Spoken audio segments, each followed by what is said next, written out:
Olá pessoal, tudo bem com vocês? Como é que vocês estão, né?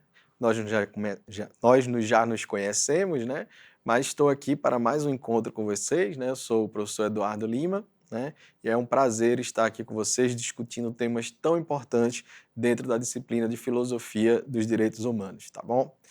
Bom, nós estamos ali, né, numa escalada, né, apresentando alguns temas, né, talvez não sejam temas muito próximos ou não de vocês, né, mas é para isso que nós estamos aqui, né, trazendo um pouco, né, essa desigualdade que existe no nosso país e trazendo esses grupos e como esses grupos eles estão hoje organizados, né, e como também, dentro de uma perspectiva do direito, né, como a legislação trata alguns grupos, né, desfavorecidos ou desprivilegiados, né, atualmente, certo?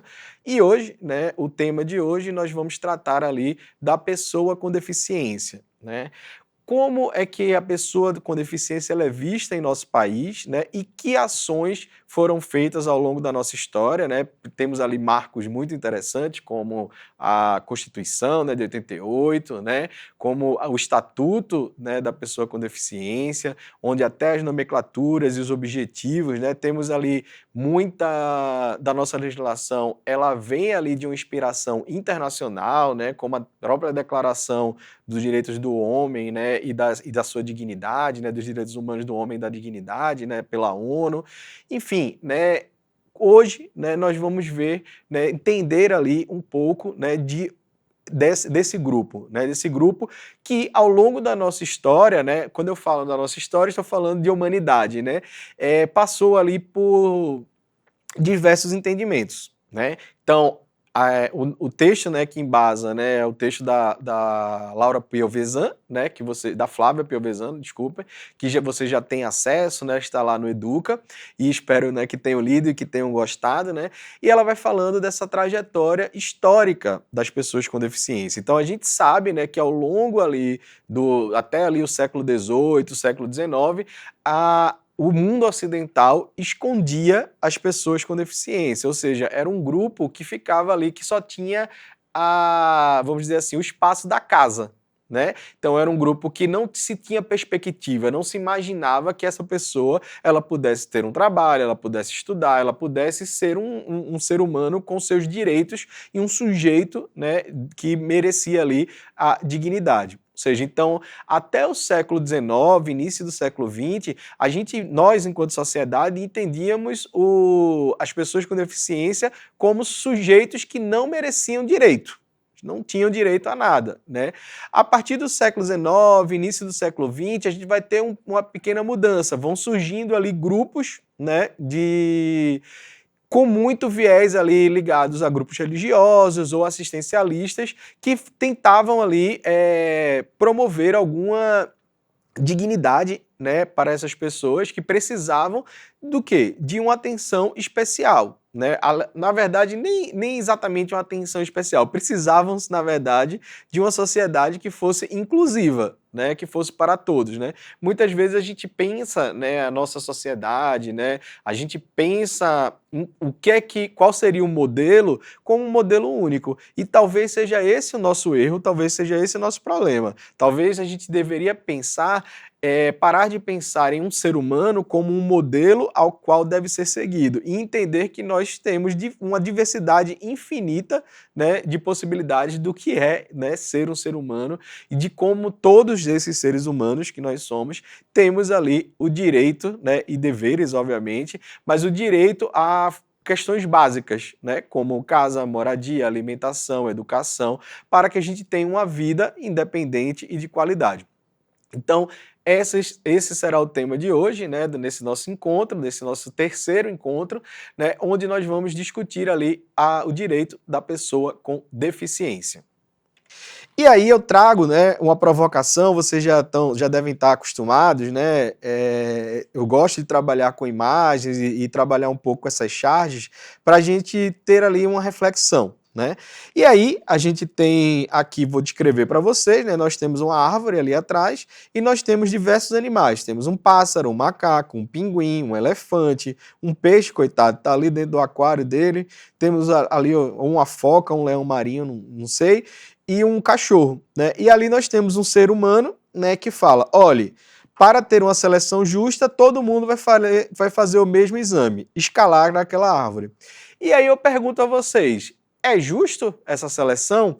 Então, deixem lá, né, seus comentários, façam a interpretação que vocês têm da imagem no fórum e gostaria que vocês respondessem essa pergunta. Vocês entendem como justa essa mesma tarefa para todos? Será que para o pássaro subir essa árvore é o mesmo grau de dificuldade do elefante subir essa árvore? E o peixe que está lá, coitado, no aquário, como é que ele vai sair do aquário para subir essa árvore? E eu trago essa imagem, obviamente, né, tem um tom de humor, um exagero ali, justamente para a gente pensar. Será que quando a gente trata, né, as pessoas com deficiência, né, nós que trabalhamos com o público, né, nós que temos ali trabalhamos com diversas pessoas, né, trabalhamos, na verdade, com o que a gente chama da diversidade, né? Nós não escolhemos, né, eu não escolho meus alunos, né, vocês não vão escolher as pessoas que precisam de vocês, a gente precisa, né, estamos ali apenas para servir, né? Então, pensando nisso, será que a gente está preparado para aceitar essa diversidade? Quando a gente tem aqui essa tirinha, né, essa provocação, será que a gente pensa nisso? Como é que a gente trata, né, essa grande diversidade que nós temos enquanto seres humanos, né? Então, gostaria que vocês comentassem lá, né, no nosso fórum, o que é que vocês acharam dessa tirinha, o que é que vocês pensam? Será que essa tarefa única é realmente justa? Ou será que, nesse caso, né, nessa perspectiva ali da educação, será que não deveria ter uma atividade que fosse possível para cada um? Será que isso não seria de fato a inclusão, né? E se a gente falar de trabalho, né? Será que os ambientes eles estão preparados para receber todo mundo? Deveriam. E aí essa é uma questão, né? Nosso fruto aqui do nosso encontro de hoje. Bom, a gente tem, como eu falei para vocês, uma mudança de paradigma, né? Historicamente, ali até o século XIX, início do século XX, as pessoas com deficiência foram tratadas a partir de modelos caritativos, né? Médicos ou assistencialistas. Ou seja, o que é a base da caridade, né? Ou assistencial, ou seja, você ajuda ali aquela pessoa, mas assim não se tem uma perspectiva que aquela pessoa consiga ali, né, caminhar depois com as suas próprias pernas e ser independente, né? Ou com discursos médicos, né? Que óbvio, né? Precisa se ter, todos nós temos ali nossas questões e precisamos ter cuidados médicos, mas não somos apenas isso, né? E por muitas vezes as pessoas com deficiência foram sempre olhadas como um problema, como algo a ser resolvido, como se faltasse algo ali para serem pessoas, né, consideradas normais, entre muitas aspas. O modelo social da deficiência que entende que a exclusão percorre barreiras sociais, culturais e institucionais. Ou seja, a gente entender que há uma base histórica ali para se entender a deficiência, a gente vai entender que existem muitas barreiras e que muitas vezes, né, nós nem conseguimos enxergar essas barreiras. E talvez uma das grandes barreiras, né, algumas a gente consegue porque são muito fáceis, né? Por exemplo, você chega num lugar, o elevador não está funcionando. Como é que a pessoa que precisa da cadeira de rodas vai subir uma escada, né? Ou alguém que não consegue, que precisa de ajuda para se locomover, vai subir. Então, essas aí a gente consegue identificar muito fácil. Às vezes a gente não vê o piso tátil, né, em alguns ambientes. Então, essa questão da infraestrutura, ela é menos difícil, vamos dizer assim, da gente perceber. Mas e as barreiras atitudinais, né? Imagina a gente sempre olhar para aquela pessoa, né, e a gente sempre olhar para ela com um olhar de pena ou de que ela não vai conseguir aquilo, né? Com aquele olhar de condescendência, quando na verdade o que precisamos é, né, de um olhar ali de que é um sujeito histórico, que é um sujeito que tem seus direitos e seus deveres e que precisa todos eles serem respeitados. PCDs como parte de um núcleo essencial dos direitos humanos, né, ancorado em princípios como da dignidade, igualdade, autonomia, inclusão e participação. Ou seja, nós estamos aqui nesse encontro de hoje falando desse público justamente porque é um público-alvo do que a gente entende ali dos direitos humanos e é uma grande parcela da sociedade. A proteção dos direitos das pessoas com deficiência no Brasil, né? A gente tem, hoje em dia, depois do Estatuto da Pessoa com Deficiência, né, hoje a gente tem, na legislação, nós temos avanços muito interessantes. E todas elas mudam tudo o que eu vinha falando até agora. Ou seja, enquanto no século XIX, no início do século XX, nós pensamos nas pessoas com deficiência como alguém que está faltando algo, como um sujeito incompleto, hoje, pelo menos dentro, né, das legislações, a gente vê essa pessoa como um sujeito independente e que precisa-se de apoio, como todos nós, para conseguir alcançar seus objetivos, né? Imagina se nós não tivéssemos aqui uma universidade, né, para nos dar essa educação de qualidade, né? Teríamos que pagar. Será que todo mundo tem tem dinheiro para pagar? Então são outras desigualdades também. Então, e quem é o agente que deve ali dentro da nossa sociedade eliminar essa desigualdade ou pelo menos combatê-la? O Estado e, óbvio, né, a sociedade civil, mas isso é um dever do Estado, certo? Então, a deficiência é sim uma questão de direitos humanos, ou seja, você entender esse grupo como alvo dos direitos humanos. A dignidade da pessoa humana, ou seja, os PCDs são sujeitos de direitos e não são apenas objetos de intervenção, que você vai lá e faz o que quiser com aquela pessoa. Não, é uma pessoa, é um sujeito de direito e é um sujeito que precisa ali de ser respeitado e que precisa ter principalmente os seus direitos garantidos para que assim tenha ali a sua independência. Os marcos, né, normativos importantes e avanços no Brasil. O maior deles, né, que vou começar pelo último, né, é a Lei Brasileira de Inclusão da Pessoa com Deficiência, que é o Estatuto da Pessoa com Deficiência, a Lei 13.146 de 2015. Nela também se trata da educação inclusiva, ou seja, entender que a escola, né, o ambiente escolar, a universidade, precisa ser inclusiva e precisa estar de acordo com a diversidade que ela recebe. Ou seja, não é a pessoa com deficiência que tem que se adaptar à escola ou à universidade, é a universidade e a escola que tem que se adaptar para a diversidade, para atender os mais diversos públicos que ali estão presentes. Então, essa perspectiva da educação inclusiva que está dentro da lei, né, de inclusão da pessoa com deficiência, ela é muito importante, né? Porque, né, nós sabemos o quanto o acesso à educação ela é um grande marcador ali social e principalmente de ascensão social no nosso país. Acessibilidade física e comunicacional. Trabalhos em condições de igualdade, ou seja, a gente viu ali, né, a nossa primeira imagem, né, a nossa charge ali, que aquilo ali, aquela atividade, ela não é um trabalho em condições de igualdade, né?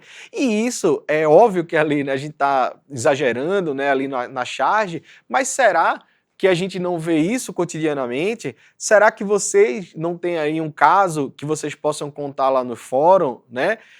Por exemplo, né, eu já conheci pessoas, mães, né, de pessoas com espectro autista que tiveram muita dificuldade em matricular os seus filhos, né, porque as escolas não queriam aceitar, quando isso é ilegal. O próprio, né, a Lei Brasileira de Inclusão da Pessoa com Deficiência, né, que tem a ênfase na educação inclusiva, proíbe essa prática, mas essa prática ela ainda é muito comum, né, principalmente ali na iniciativa privada. Trabalho em condições de igualdade, né, e a capacidade civil plena, né, das pessoas com deficiência. Como é que você vai conseguir uma capacidade civil se você, ao longo da sua história, você tem educação negada? Obviamente, se você não tem uma educação de qualidade, provavelmente você não vai ter empregos, né, de qualidade, e isso vai gerando uma bola de neve, né? Por isso que o estatuto, né, e a própria vivência, a experiência das pessoas com deficiência fazem parte ali dessa temática de direitos humanos da qual estamos discutindo aqui na disciplina. Outros marcos, né, normativos e avanços no Brasil é a Constituição Federal, né, em seus artigos 1º, 3º, 5º e 227, a Política Nacional de Educação Especial na perspectiva da educação inclusiva, que é de 2008, e né, a Lei 8.213 de 1991, que traz a cota, né, para o mercado de trabalho. Ou seja, o que a gente já vem ali em outras aulas, né, com outras perspectivas e com outros públicos, é o que a gente percebe aqui. São ações afirmativas do Estado para tentar diminuir, né, ou até, quem sabe, espero, né, que um dia eliminar essa desigualdade que nós temos no nosso país e com públicos diferentes. Certo? Então a gente vai vendo ali que são marcos, né, normativos legais que estão sendo constituídos e que a gente vai vendo ali muitas transformações para melhores, né, nessas perspectivas aí de avanço. Dentro da filosofia dos direitos humanos e o modelo social. Então, o que é que a gente está pensando aqui? Né? Nós defendemos aqui a igualdade. Né, o que a gente pensa dentro dessa disciplina e dentro dos direitos humanos como um todo é que todos tenham ali as mesmas oportunidades, né? Seja a educação, seja a trabalho, seja a moradia, enfim, né? Todas as questões, até a felicidade, né? A você conseguir ali constituir sua família, fazer ali, né? Aproveitar, né, o que o Estado ali, no caso nosso, né, o Estado brasileiro, nos oferece, certo? Então, a gente defende uma visão que alia a universalidade, a indivisibilidade e a interdependência dos direitos. As ações afirmativas, né, estão juntos daquele conceito que nós já discutimos quando nós falamos da lei de cota, dentro de uma justiça redistributiva, né? Ou seja, uma justiça social que exige que todos tenham as reais condições de exercer as suas liberdades, né? Assegurar os mínimos existenciais de uma vida digna. Ou seja, muito o que a gente está pensando aqui na disciplina e que a gente vai discutindo ali de várias formas à medida que a disciplina vai avançando. É uma ideia de que todos merecem as mesmas oportunidades. Então, quando a gente pensa naquela ideia, né, a lei é igual para todos, verdade, a lei é igual para todos. Porém, a gente precisa entender que existe uma diversidade muito grande dentro do nosso país e que esses grupos precisam ser tratados de forma diferente para que eles consigam chegar nesse pé de igualdade.